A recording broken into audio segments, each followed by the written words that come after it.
Well, how do you do, everybody? It is your men on the movies. That's right, it's a movie review and a few, the Dennis and Andy show. We are here to review another movie in a short amount of time, hopefully 10 minutes or less. This week's movie, drum roll, The Blackening. Dennis, what's The Blackening? What is The Blackening?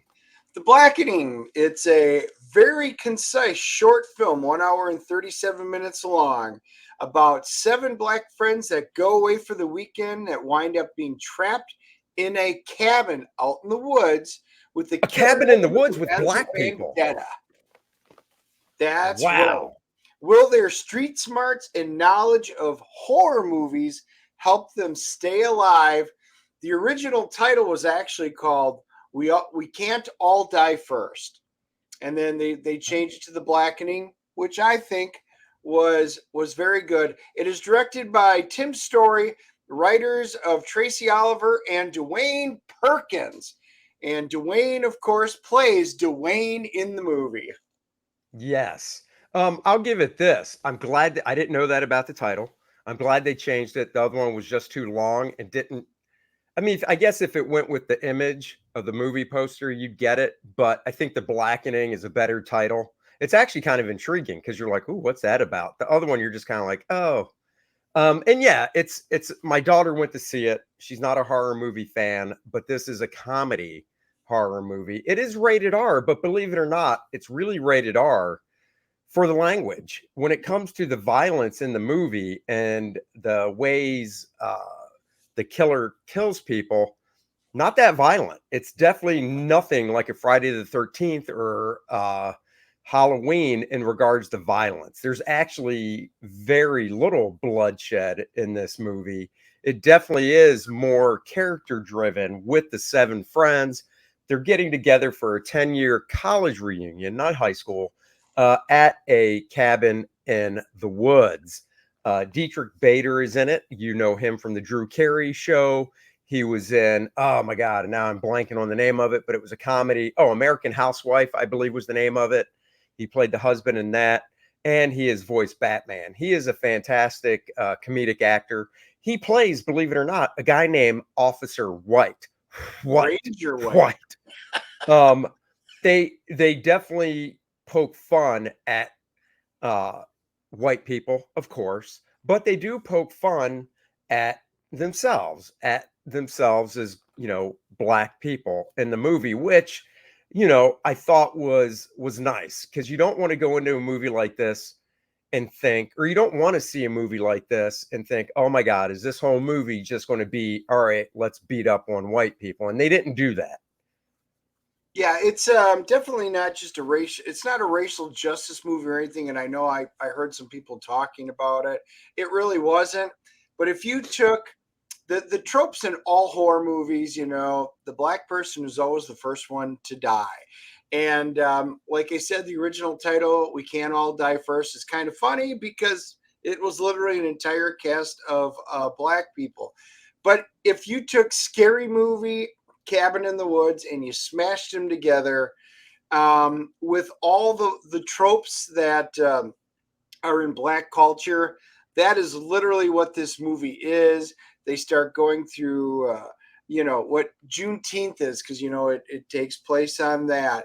And when you watch the trailer, because this is going to be spoiler free, but you see some of it. They have to play a game, kind of like Saw.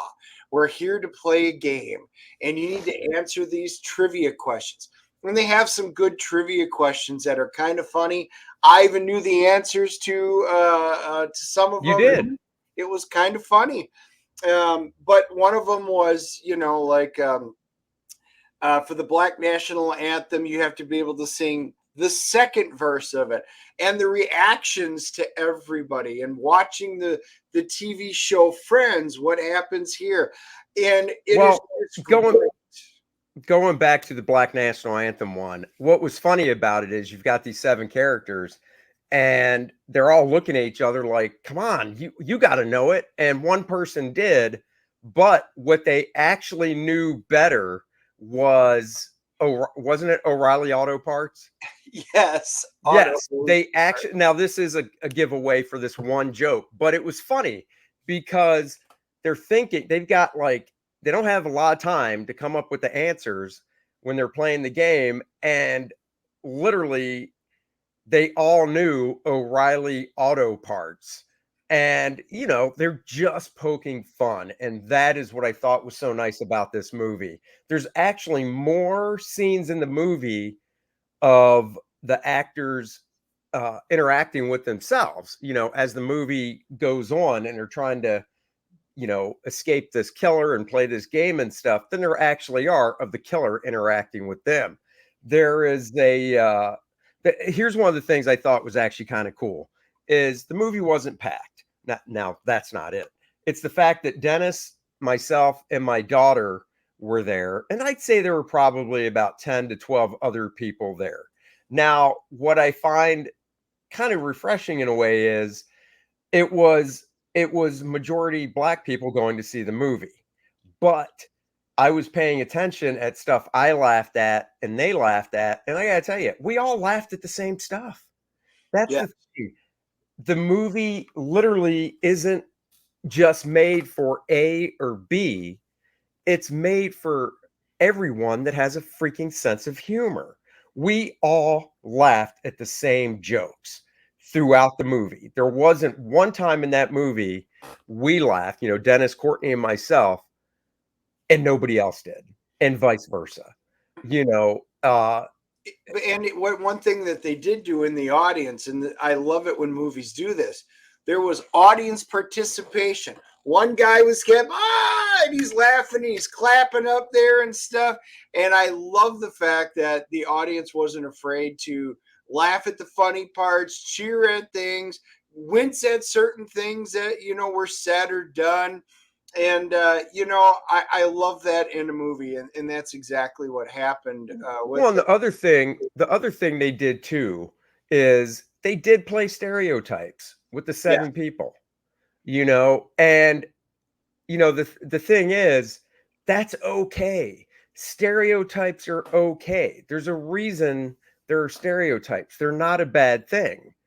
But usually if the shoe's on the other foot, uh, in other words, if white director, white writers made this movie with the black cast, um, and you play the stereotype game, then it's looked at like, almost being racist. And it's not. It's just there are stereotypes for a reason.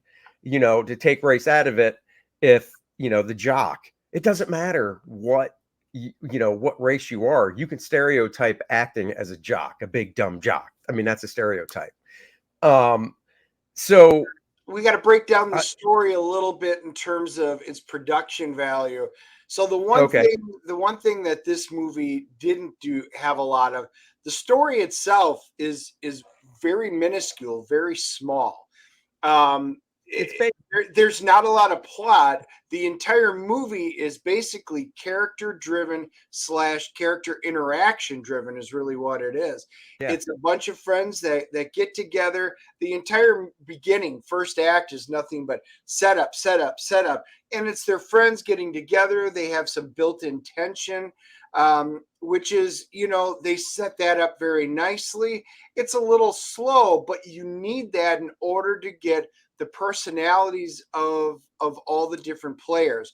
And once it gets going, it's great. Now it's also set in a solitary scene. It's one house in one woods, and all the direction, all the action takes place on that. It's almost like a play in a way, because they've got a very small stage in which to play on, the house. And it was very cool that their interactions, they really did a nice job. And then when you do get the reveal of the killer, you're like, yeah, I kind of saw that coming. So there's the twists and turns. I don't know if it was purposely meant that way or not. Everything was very see-through, but it didn't detract from the overall fun of the movie. Yep, I agree. And in terms of the actors, everybody knows I'm bad with names, but I remember Grace Burns. I believe that's her name. She's an actress in it. Did I get that name right? Byers? Grace Byers. Yeah, There, I was she's from close. Look at that. Empire. She was awesome. I mean, She was fantastic. every And I got single to character was great with the type of person that they played. Everyone. Yeah. And she was fantastic just because easy on the eyes. And she just had so much personality. She stole it for me. Dennis, you got the cast list in front of you. I'm just going to describe the woman. She was the heavyset black actress. Oh, She that's Ex Mayo. She played Shanika. she is from a TV show I discovered. It's been on for 2 seasons. I really hope it comes back for a third. It's called American Auto. She is on that, and she's one of my favorite characters on it. She is great. So to be able to see her cut loose from a NBC TV show to an R-rated movie where she can just cut loose with whatever she says and her actions was fantastic. Yeah. Um, Jermaine so I Fowler plays Clifton, and then you get Cinqua Walls plays Namdi, and then Antoinette Robertson plays Lisa. All great. Their interactions were fantastic. Everybody and they all had like their stereotype little roles, and including Diedrich Bader, Bader being the Ranger. He's awesome. Everything just worked together in this. You could tell a lot of this was improv while they were doing it. I know there were scripted parts, but you could just tell there was some good improv and everything flowed pretty well. A fun time. Yep. So let's give it the old CGC seal of approval. You go first. I am giving this one a 7.5. I thought it was a fun movie. I thought some of the production value was a little low. And there were definitely some slow spots. But overall, it was a fun and enjoyable movie. I finished up and walked out and had to use the restroom after drinking my big old soda. And we were in there, and I met a guy, and we were in there chatting about the movie. We both had to run out to use the restroom. We just started laughing over parts. It's a movie you're going to be able to talk about. And I think Tim Story did a good job on this. 7.5, definitely, it's worthy to go see in the theater. Yeah, I'm actually going with a 7.5 as well.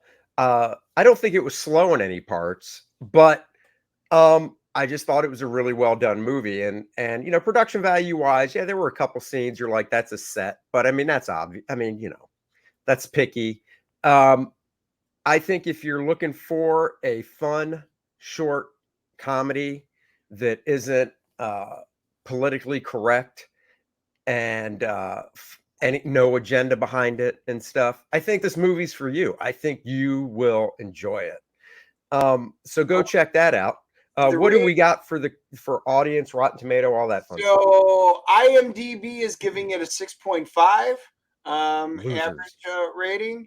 And for IMDb, the audience is giving it an 85, and the critics are an 86.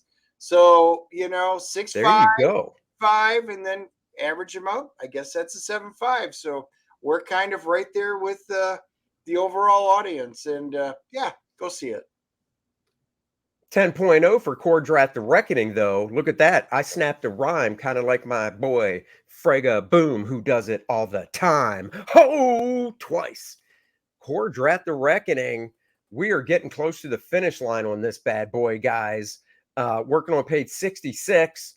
We are at $81,178, but with the other platform, $86,000 and change, kicking towards our next stretch goal of 90,000, which is the Necronite playable character card.